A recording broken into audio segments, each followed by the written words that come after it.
हरियाणा की adventure sports policy को लेकर माउंटेनियर रीना भाटी ने अपनी निराशा जाहिर की है। माउंटेनियर रीना भाटी ने कहा कि अगर मैं मध्य प्रदेश, यूपी या गुजरात की बेटी होती तो सरकारी सहायता से मेरी झोली भर जाती, लेकिन हरियाणा की सरकार से तो मुझे सिर्फ शुभकामनाएं मिली हैं।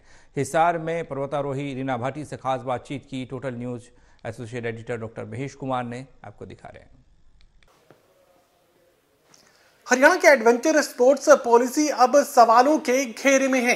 माउंट एवरेस्ट को 24 घंटों के भीतर ईस्ट और वेस्ट दोनों ही तरफ से चढ़ने वाली माउंटेनियर रीना भाटी इस वक्त हमारे साथ बनी हुई है और इसी एडवेंचर स्पोर्ट्स पॉलिसी पर सवाल वो उठाने का काम कर रही है। मुझे ये बताइए कि सबसे पहले अपने तमाम दर्शकों को मैं ये चाहूंगा कि आप अपनी उपलब्धियां गिनवाएं, किस तरीके से माउंटेनियरिंग की दुनिया में आपने अपने नए मुकाम हासिल किए हैं।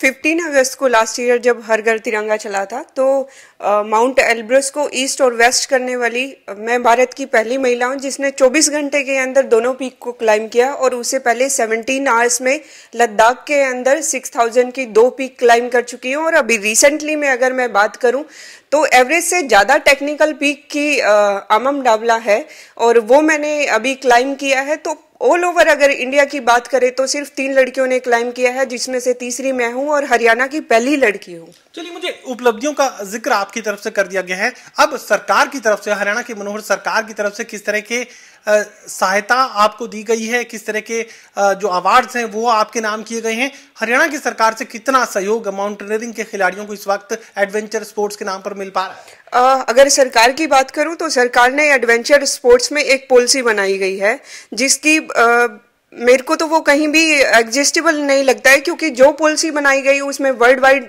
10 पीक उठाए गए हैं, जिसमें से 4 पाकिस्तान की पीक है और एक माउंट एवरेस्ट है जिसका ऑलरेडी उसको क्लाइम करने के लिए 35 लाख का खर्चा आता है। और अभी तक जितने भी ऑलरेडी मैं 2 स्टेट और 1 नेशनल रिकॉर्ड बना चुकी हूँ। तो गवर्नमेंट की साइड से अभी तक कोई सपोर्ट नहीं मिला है, सिर्फ बेस्ट विशेज के अलावा। अगर सहायता की बात करूं तो वो 0 है। मैं इतना ऑलरेडी खर्चा लगा चुकी हूं और हरियाणा का नाम रोशन कर चुकी हूं, भारत का नाम रोशन कर चुकी हूं, बट सहायता के नाम पे 0 है। जिक्र आप ये कर रही थी कि अगर आप उत्तर प्रदेश की बेटी होती तो काफी कुछ आपको हासिल हो सकता था, अगर आप गुजरात की बेटी होती तो बहुत कुछ माउंटेनियरिंग के नाम पर आपको मिलने वाला था, लेकिन हरियाणा की सरकार की तरफ से क्या कुछ आपको दिया गया? देखिए, वही तो एक क्वेश्चन है ना कि सरकार ने जो पॉलिसी बनाई गई है वो शायद उस पॉलिसी को दूसरे, अगर स्टेट की बात करूं तो उससे थोड़ा सा रिलेट करना चाहिए कि जो पॉलिसी बनाई गई है वो 5 लाख रुपए की एप्रिसिएशन अमाउंट और सी ग्रेड का सर्टिफिकेशन बनाया गया। और यही सेम अगर मैं दूसरे स्टेट की बात करूं, यूपी की बात करूं, गुजरात की बात करूं या एमपी की बात करूं, तो 8,000 करने में यूपी गवर्नमेंट जो दे रही है वो 15 लाख कैश अवार्ड दे रही है, ताकि एक माउंटेन अगर आप क्लाइम करते हो उसमें खर्चा होता है, तो ताकि वो एप्रिसिएशन के लिए वो दूसरा कोई माउंटेन करना चाहता है तो उसको सपोर्ट मिल सके। वहीं अगर राजस्थान की बात करूं तो एप्रिसिएशन अमाउंट भी मिलता है और कुछ गवर्नमेंट जमीन भी वो करती है। और एमपी गवर्नमेंट का तो मेरे को सबसे अच्छा लगता है, क्योंकि वो अगर वहां एमपी से कोई भी लड़की अगर कोई क्लाइम करके आती है तो ना सिर्फ एप्रिसिएशन अमाउंट, उनको जो भी ऑफर किया जाता है बहुत अच्छे ओहदे पे। तो मतलब एक क्वेश्चन मार्क आ गया ना कि सब हमारा स्टेट ऑलरेडी एशियन ओलंपिक में, पैरा ओलंपिक में बहुत अच्छा परफॉर्म कर रहा है, तो माउंटेनिंग एडवेंचर स्पोर्ट्स में ऐसा क्यों नहीं? जो पॉलिसी बनाई गई वो सिर्फ एक पर्सन के अकॉर्डिंग ही बनाई गई ना, अनीता कुंडू। अरे मतलब जो पॉलिसी अगर आप सलाहकार दे रहे हो तो एटलीस्ट वो पॉलिसी होनी चाहिए ना जो बाकी माउंटेनियर को भी थोड़ा सपोर्ट मिल सके।